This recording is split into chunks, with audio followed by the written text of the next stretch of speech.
German দার্শনিক ও মানবতাবাদী চিন্তক Ludwig ফিওরবাখ ধর্ম, মানবসত্তা ও দর্শন বিষয়ে মৌলিক বিশ্লেষণের জন্য তিনি বিশেষভাবে পরিচিত।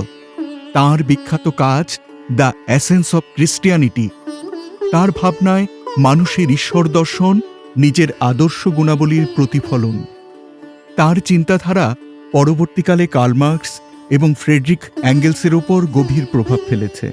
তিনি বিশ্বাস করতেন মানুষের পূর্ণতা গড়ে ওঠে জ্ঞান, দৃঢ় চরিত্র ও ভালোবাসার সমন্বয়ে। দ্য এসেন্স অব ক্রিশ্চিয়ানিটি গ্রন্থে তিনি বলছেন, চিন্তার শক্তি জ্ঞানের আলো, ইচ্ছা শক্তি চরিত্রের বল, আর হৃদয়ের শক্তি হল প্রেম।